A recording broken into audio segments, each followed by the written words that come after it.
Good afternoon, ladies and gentlemen. Breaking news in the National Hockey League as the Montreal Canadiens, at long last, has been talked about all offseason, have traded the contract, we could say, but have traded Carey Price to the San Jose Sharks, dumping his $10.5 million AAV, moving a fifth-round pick with Carey Price, and in doing so, also acquire a defensive prospect Gannon Laroque.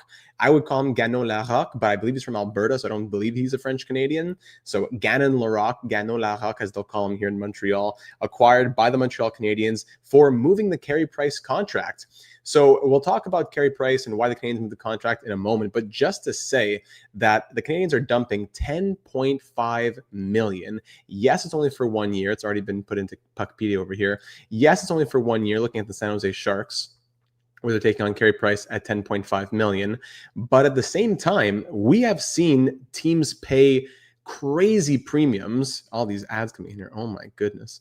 Anyways, we've seen teams pay way more. Think about the Patrick Marleau contract, right? Where the Hurricanes get the pick that becomes Seth Jarvis and all that. We've seen, yes, Carey Price, he's retired at this point. It's a salary thing, absolutely. But it does hurt as a Canadiens fan, and for the Canadiens fans in the comments, it does hurt a little bit to say that Carey Price is officially gone. There's always been, I think I can speak for the majority of Canadiens fans here, even though we knew that his career was over ever since the Stanley Cup final run.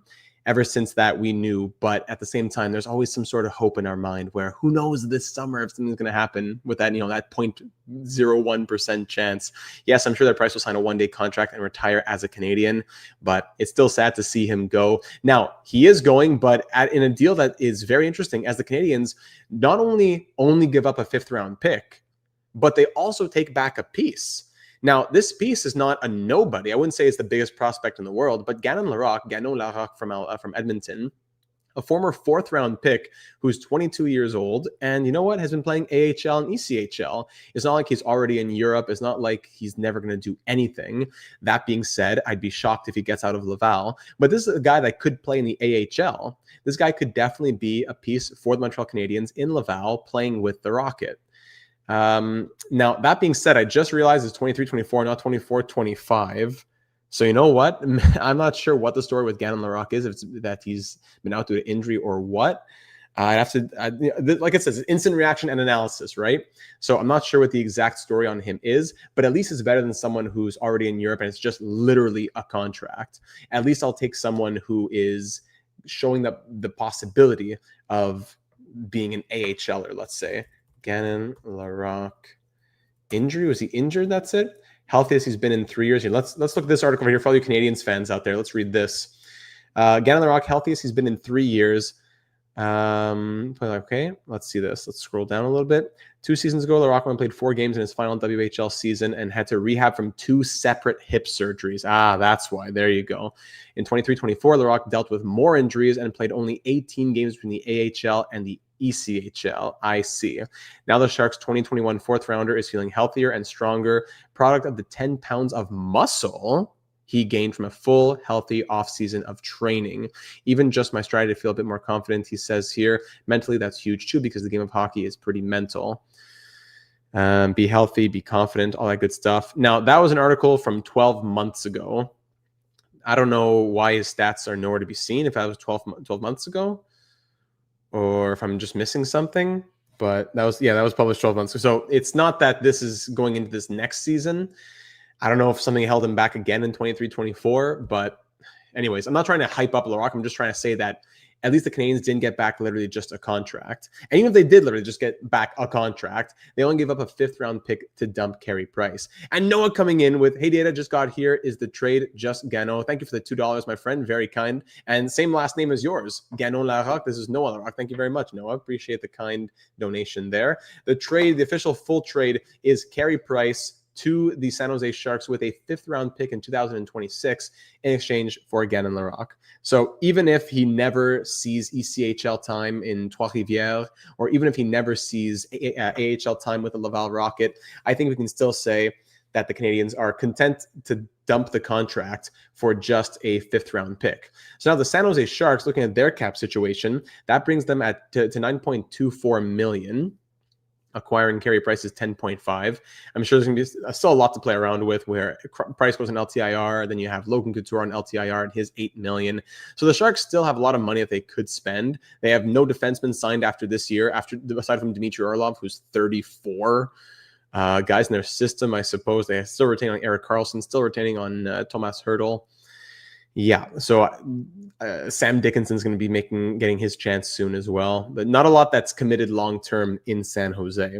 So the Canadiens move the contract of Carey Price. The Sharks get to gain a 2026 fifth-round pick. And Noah with another 2. Thank you, Noah. Name is almost the same, just one letter different. Hey, thank you, Noah. Look at that. So it's, at least you can root for someone who has the same sounding last name. That's great. Thank you again, my friend. That's 2 entries for you, by the way, into their created player raffle for our next raffle, if you are, especially in the Discord server. So the Sharks now have traded away their 5th previously. So they acquire a 5th in 2026, now giving them 2 firsts, 2 seconds, 2 fourths, a 5th, and a 7th. The Montreal Canadiens, moving out their 5th round pick, still have a 1st, 2 seconds, a 3rd, 2 fourths, a 6th, and 2 sevenths. Lots of value to be able to move around. The Canadiens now have more space available to them. Projected cap space, $4.568 million. As Santiago says there in the comments, let's go get a true second line center now. Yeah, that would be great. Noah, thank you very kindly. Didn't have a chance to show that on the screen. There you go. Yeah, good deal for both teams. That being said, I like it a lot more for the Canadiens in terms of the value that teams sometimes have to give up when dumping a contract. We've seen teams have to give up way more. Yes, those are for players with term. Think about the Pavel Datsyuk trade and the Marian Hossa trade and the Patrick Marleau trade. I believe that's usually for players with term or with teams in stickier situations. As had been quoted, Kent Hughes was not in a sticky situation. He was not going to be pressured to make this trade. So it's not a big problem for him in that sense, but decides to make it, to only give up a 5th round pick. I'm okay with that as a Canadiens fan. So this allows Montreal to not operate in LTIR. Without trading Price, their team cap hit to start the season would have been their highest potential cap hit, meaning they would have started with 0 cap space. So starting the season with 0 cap space was not an option, or was not preferable to Kent Hughes and company, who now have cap space to start the season. That's it. So with no roster moves, the Canadiens can now fit $20.9 million in annual cap hit at the trade deadline. That's a crazy benefit to them moving into a season in which they want to be pushing for that wild card spot and be postseason contenders. So Sam says, I'd like a better return, but not a bad deal. I'm not sure from which side you're speaking from there, Sam, but if I'm a Sharks fan, I would have wanted a little bit more. Not like, okay, you should have gotten the 1st, but I probably would have expected I would have expected a 3rd probably for Carey Price's contract. So the Canadiens, that they only moved a 5th and then get, whether or not he ever plays, Gannon Laroque, who's only 22 in return.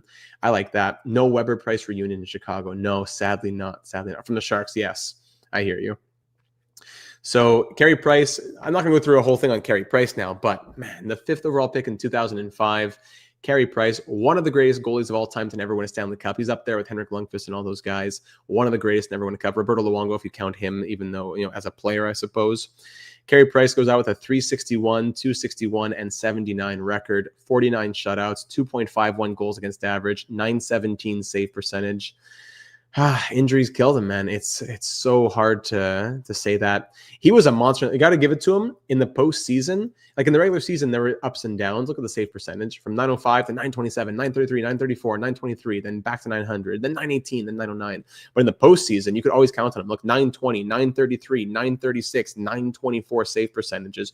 Carey Price was a different beast when it came to postseason stats. He appeared in 712 games over his 15-year career. He had 700 starts. He was a Vezina, Jennings, Pearson, now Ted Lindsay, Hart winner, multiple times second runner-up or whatever for the Vezina trophy, 9th in Vezina votes and 4th in Calder votes in his rookie season. That's crazy. We had a 920 save percentage on that in 07-08. 5th in Vezina votes, 7th in Hart votes, then 10th in Vezina votes, 4th in Vezina votes, 3rd in Vezina votes. All kinds of respect being given to Carey Price from the voters around the league all time. When you look at, can you see playoff stats in this one right here? Carey Price, yes. So that's an all rookie team winner. Hart, Jennings, Vezina, Pearson, one-time All-Star. Yeah, because I guess injuries and not wanting to go, I would assume. And also the Bill Masterton, Carey Price. Do we see the postseason stats anymore? I'm not clicking the right place. Playoffs. There it is. So Carey Price in the playoffs, a total record of 43 and 45. So a losing record in the playoffs, yet a 919 save percentage and 2.39 goals against average. Oh my goodness. What a beast in the postseason. He was behind the Canadiens for a lot of fun postseason runs for myself growing up, especially.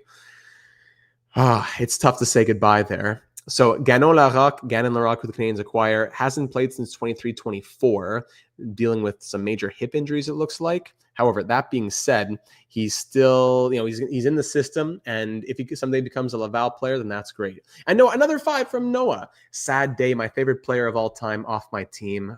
Go Habs, go. My GOAT. Can't wait till his jersey retirement and Hall of Fame induction. I really hope he gets both of those. I really do hope so, Noah. I have my own Carey Price jersey. I have my own Carey Price poster in my bedroom back at my parents' house. It's a sad day for me as well. Carey Price, one of the greatest of all time. I don't want to say like top 5 all-time start debates, but I think you can put Carey Price easily in the top 20 goaltenders of NHL history. And I think you can say he's top 3 all-time to not win a Stanley Cup. Sad the Canadiens couldn't get it done for him, I know. But the Canadiens now, what's next for the Canadiens? Well, now that provides more cap space. And like we just said, $20.9 million now available for them in annual cap hit at the trade deadline, which is very valuable. And it allows the Canadiens to now not have to start the season with 0 cap space. So getting that second line center, whatever it might be, that's going to be huge for them. Is it Mason McTavish? Is it whatever else? What is Kent Hughes cooking? I don't know. But Kent Hughes did not have to feel pressure to make this move unless he had something cooking. Does that guarantee a trade happening? No, but it guarantees, I think, that at least the Canadiens are exploring and somewhat close to making some sort of deal happen. So is Kirby Dach going to be your second line center? Is he healthy enough to be? That's the question. In a perfect world, yes, but this is not a perfect world. And I don't think you can roll into the season with the highest of expectations with Kirby Dach as your second line center. If he can get healthy and become a top 6 guy, middle 6 guy, awesome. Replace Gallagher, replace Anderson someday soon. But Line is going to be in that middle 6. Evans probably in that middle 6. Boldzuk in that middle 6. It's pretty crowded already. But so the Canadiens are not looking to bring in a bottom 6 guy to play higher than his role. The Canadiens, if they were to get anybody, would be a guy in that second line, ideally to pair with Demidov. That's what the Canadiens are looking at, if anything. So thank you, Mike Greer. Helpful to the Canadiens. It cost a 5th round pick, but honestly, I believe it could have cost more. I'm not the general manager, but I believe that it probably could have cost more to most teams. The Sharks take on more salary, no problem. They get a 5th round pick for their trouble. Hey, Greer and Hughes can be buddies. And that's about that. Now, Gannon Laroque was trending. I wonder if there's anything on him in here. The legend of Gannon Laroque. Here we go. What's up on Gannon Laroque? So a franchise icon, my favorite player ever, Carey Price. Laroque is the return. He's only played 22 games in the past 2 years combined. Seems like a contract dump to me. Yeah, I'd say most likely as well. So star odds. He had his best chances of being a star in his draft +1 and draft +2 year. Since then, it's dropped off dramatically, and it looks like injuries really hurt him. So I would be shocked if he ever gets out of Laval, or if he even gets to Laval, having now learned this. But if you consider it as just Carey Price with a 5th round pick, so a 5th round pick to dump Carey Price, I don't mind that at all. If dumping Carey Price for a 5th round pick also then means now it's easier or even possible to acquire whatever, Mason McTavish or some second line center, then I'm all for it. What will the Canadiens do next from here? Did they just dump the contract to have more flexibility by the trade deadline? Or is it a move to make something happen by the start of the season? That's what I want to hear from you down in the comments below. Let me know your thoughts on that. I'm very curious. What will Kent Hughes do next? But I wanted to make sure that we gave a proper send-off and a data cast, even if it's a quick one, just to say thank you to Carey Price. As a Canadiens fan myself, it's really hard to see this. Yes, he will retire the Canadian, I'm sure, with a 1-day contract. I'm fairly positive, if not definite, that he'll have his jersey retired by the Montreal Canadiens. Now, will he be an eventual Hockey Hall of Famer? That's a big question to someday see. Carey Price, thank you for your service. How good is Mason McTavish? Not really following the Ducks. I think he's the real deal. Former 3rd round pick, not buried, but kind of overshadowed, I'd say, by the pool of talent that the Ducks have. So I'd love to go after McTavish for sure. I'm sure the Canadiens are, but is it worth the price that it's going to be? The Canadiens do have a lot of draft picks to make things happen, as we just saw a second ago. A 1st, 2 seconds, a 3rd, 2 fourths, a 6th, and 2 7ths in this year's draft, and then all their own picks in 2027 and 2028. know if it's all their own, but I think so. So you can dip into those first, seconds, and thirds of the next 3 years to come. That's 3, 6, 9. You have 10 picks in the first 3 rounds of the next 3 years. You got to start using those if you want to compete. And there will be no problem with me if the Canadiens were to go on and do that. So Carey Price, thank you from the bottom of all of our hearts for all the Canadiens fans out there. I will still wear my Carey Price jersey to home games, to any Canadiens game that I go to. It was such a fun ride. I'm sorry we couldn't get it done for you. I'm speaking like I'm a player, but Carey Price, thank you for your service off to San Jose. Yeah, 20 million cap space. Welcome to Montreal, Connor McDavid. Yeah, it might just be. So that's about it. Leave me your thoughts now, not on this deal necessarily, but also what does this mean next for the Montreal Canadiens? So thank you to the Sharks for making it happen. I feel like it could have cost a third-ish at least, but a fifth gets it done. They dump a contract, and there you go. What does this mean next for the Montreal Canadiens? And, what options might there be? Is it just Mason McTavish? Is there something else cooking that we have no idea about? Who knows? So thanks for watching. Leave a like if you haven't already, and subscribe for breaking news and analysis in the real world of hockey. Hit that bell, franchise mode, NHL 26, be a pro, all that content coming your way. So subscribe not to miss out on any of that. Thanks for being here this afternoon for a quick little breakdown of it. Carey Price, thank you for your service. Gannon, Laroque, bienvenue à l'équipe. We look forward to hopefully getting you in Laval someday if those hips can get healthy. And what will happen from here, we'll find out. Have a great weekend, and we'll talk soon, everybody.